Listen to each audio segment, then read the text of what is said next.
Hey guys, welcome back. The world is in an interesting place right now, and I myself am very stuck inside because a lot of us in the US unfortunately have a don't leave your home order or stay at home order. And so that gives me a lot of time to catch up on things. One being, of course, college. I've got some senior project work to do, so I've got a lot of that taken care of, thankfully. And of course, videos. Olight sent over one of their new lights, and they're having a big sale on this and some packages they got going with bundles. So I'll have information on here shortly for that and links in the description for all the awesome, actually really good sales they're having on this as well. This is their new Baldr RL. It's a new pistol light, has a little red laser underneath it. Actually, it's very similar in a lot of ways to the PL2, which is something I picked up about 2 Black Fridays or so ago now for a pretty good deal. And so I'm going to be kind of comparing that to it a little bit, kind of touching on what I like, what I don't like, and all the good pricing they got going on March 27th of this year. The PL2 is a pistol light that I picked up, like I said, about 2 Black Fridays ago. And I've been really happy with it. I got it on a super stupid good deal. It's a fairly bright light, as you can definitely tell. And I usually have this on my carry pistol. And of course, occasionally I'll take it off and use it for indoor airsofting or night games or anything like that. And so it does have some versatility there. I don't just leave it on a single gun and, hope I get to use it sometime. This is definitely, in a lot of ways, an upgrade to me. It's a little bit nicer than the PL2, but it's a little less bright. So some of that power, if I'm not mistaken, probably goes to the little undercarriage laser here. It's a 5 milliwatt laser. You're losing about 80 lumens from the PL2, which is 1200 lumens. This one goes down to a max output of 1120 lumens. It's really pretty negligible. You really don't notice a whole lot. I went and compared them the other day, and you really can't tell a difference. So for me, it's kind of a neat trade. You get a little bit less light, which you really can't tell, and you get a little laser underneath. Before we get super in-depth with the Baldr RL, let's talk about what it comes with. I've reviewed a number of Olight products, and a lot of the pistol lights, if not all of them, really come with a lot of the same equipment for the most part. You get a little adapter here. It's actually for the Picatinny rail attachment. It comes with the Glock attachment installed, and I tend to leave it there just because it's skinny enough that it fits on all the 1913 pick rails, and just leaving it there, I don't have to think about, okay, do I need to switch it back and forth between one or the other. Those come with 2 screws for that adapter, and they already have Loctite on the threading. Finally, there are 2 adjustment screws included just in case for some reason you lose the adjustment little grub screws that are on your laser. It's a rather nice addition, and they also have Loctite in the threading. There is included an Allen key that is used for adjusting your laser, and a rather decent but pretty small instruction manual. It has all your information you need in it about how to set up your laser, how to use it, what batteries to use and not use, as well as the output levels depending on your power. Thankfully, the light already comes pre-installed with 2 CR123A batteries. They're rather easy to swap out if you need to, and you can do it in just a few seconds. The light being just over 1100 lumens is going to light up any indoor environment pretty well. So I decided to test it on my basement here. Without the light on, it is pitch black, and with the light on, you can clearly see it illuminates everything fairly well. Next up is the backyard. It's about 8 p.m. and so it's fairly dark out. You can still see your way around, but you're probably going to trip on something pretty easily. The Baldr RL does light up the backyard quite easily. It is still pretty bright, so let's go ahead and test it out on something a little farther away. With limited options for long distance testing of this light, I had to go to a nearby alleyway. You can see it does illuminate pretty far, but unfortunately there is some kind of bleed through of the overhead street light, and it does kind of wash it out at a distance, but you can easily illuminate the alley for quite a ways. The ravine across the street was no problem for the light to illuminate. It does go quite a distance in the trees, you can see there pretty well. I have to think about the use of this light not just for firearms, but for airsoft as well, because that's what you guys know me for, is my airsoft channel here and my collection of airsoft guns. So what am I going to put this on? I'm probably going to put this on my WeTech, name I can't mention pistol, this guy. It's a, call it G34 for now, and it fits rather nicely. But oddly enough, when I got the light just the other day, it really didn't fit on here. I had to clamp the quick release notch down here, and it just was so tight on there, I was kind of afraid I was going to break the latch. And I realized that an upgrade over the PL2 that this has is a little tensioning screw on the side here. The PL2 does not have that, so in that way, it's a serious upgrade. It allows me to kind of fit it on guns or airsoft guns that may not have exactly the same fitment or standard that other guns might. Let's talk about how powerful and how effective the light is.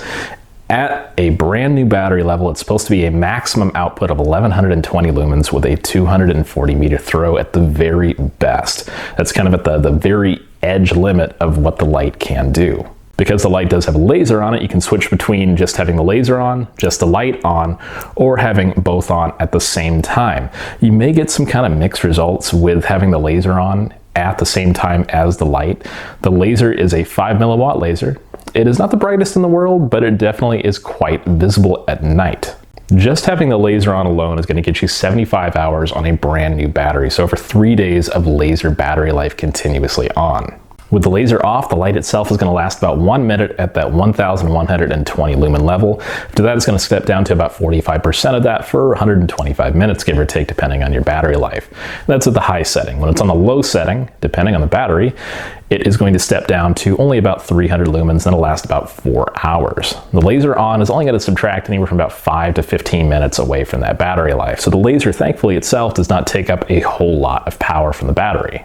These physically are surprisingly durable. I've seen numerous torture tests on these, and the abuse they can stand is pretty surprising. This particular one is IPX4 rated, so it can survive a little bit of water torture. But as far as the body goes, these are fairly durable aluminum. Let's talk about the size.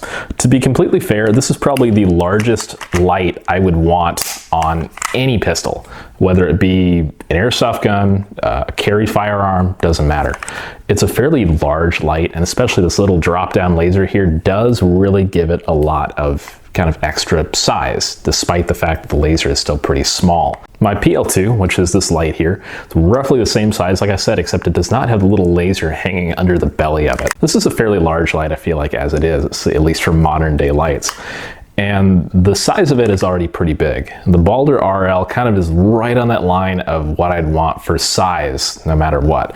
Carrying this on my carry pistol is already pretty big, and I had to modify my Alien Gear holster for it. This is my carry pistol, my USP Compact, the 9mm, and I usually have the PL2 on it. Given it's still a pretty large light for this pistol, it's a little easier to carry it in the winter, of course, but during the summer or months where I'm going to wear a little less clothing, sometimes I'll put the Olight PL Mini or PL Mini 2 on here just because it's a little smaller, and the way I've got my holster set up with the Kydex, it actually fits that just as well, and the retention is still good. As far as functionality goes, how bright it gets and how long the battery lasts, I think for how bright it gets, the battery life is pretty fair. For usage with airsoft, chances are I'm going to be using this in an indoor environment, and I don't want to be a total jerk to other players in there, despite the fact that I'm shooting them with airsoft guns. So the fact that this gets fairly bright without getting obscenely bright, as I think is a good thing. It's not incredibly blinding, but it's to the point where I can illuminate a room really, really nicely and not really tick people off as far as how bright it is. The laser also is another matter. A lot of airsoft indoor fields aren't really big fans of lasers, so I'm not gonna get probably as much use out of the laser myself as I would the light. So I think for 99% of the time, I'm just gonna leave it on the light, and if there happens to be a field that allows a laser indoor, then cool. A lot of outdoor fields aren't gonna worry about it too much, but that comes back to the problem of holster and compatibility. I'd probably, for airsoft, have to get some kind of canvas holster, which I don't mind. I just don't happen to own one currently. It's been a while since I have. So right now, I'm probably going to have to not use the laser, unfortunately, and stick with my PL2 if I'm going to have this running outdoor on a sidearm. If I run it on a small SMG or something like that, that's not a problem. Something pretty small like my Echo 1 RDP is not a problem at all. I don't have to worry about holstering or anything like that. There's no requirements as far as size to fit it in anything. So this is still a good option for me, and definitely something I'd probably use, and I have before. So what are my final thoughts on the Baldr RL from Olight? I'm actually pretty pleased with it. They're not terribly expensive, especially with the sale that's going on right now.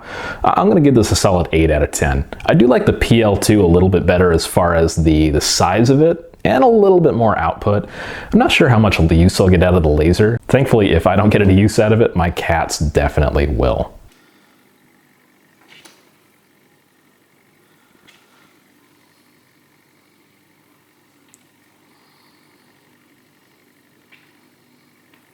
So right now, Olight has some pretty good options going on with sales and bundles, and how much you spend, you get free stuff, which is never a bad thing. Right now, I believe if you spend $100 or more, you're gonna get one of these little guys. An i3T, this is actually I think the 5th one I have, because these are just really nifty little lights. They're not terribly bright, but in a small, confined space and it's dark, it's really all you need. And additionally, this is their i5T, their copper edition. This one's actually relatively neat. It's got a low and a high setting, and it goes up to 300 lumens at the highest. And believe it or not, it is super easy to just drop a AA in, and it of course comes with one. So this is a really neat thing. They've got a package going on with these. Normally they're about 40 bucks. I believe they're knocking them down to a little bit less than that if you bundle with the Baldr RL. And I've got all the pricing and the links and everything in the description. So this is a rather neat little light. I think two of the best things that Olight has going for it right now are value and price. The price, they're not terribly expensive. You can get a really bright, pretty decent and quality light for 100 bucks. Or even less if you really want, depending on the light. Thanks for watching, guys. I'm Prodigy Airsoft Team Kilo 23. Hope you guys are staying healthy and safe out there with everything crazy going on in the world. So hopefully I will see you guys really shortly in the next review.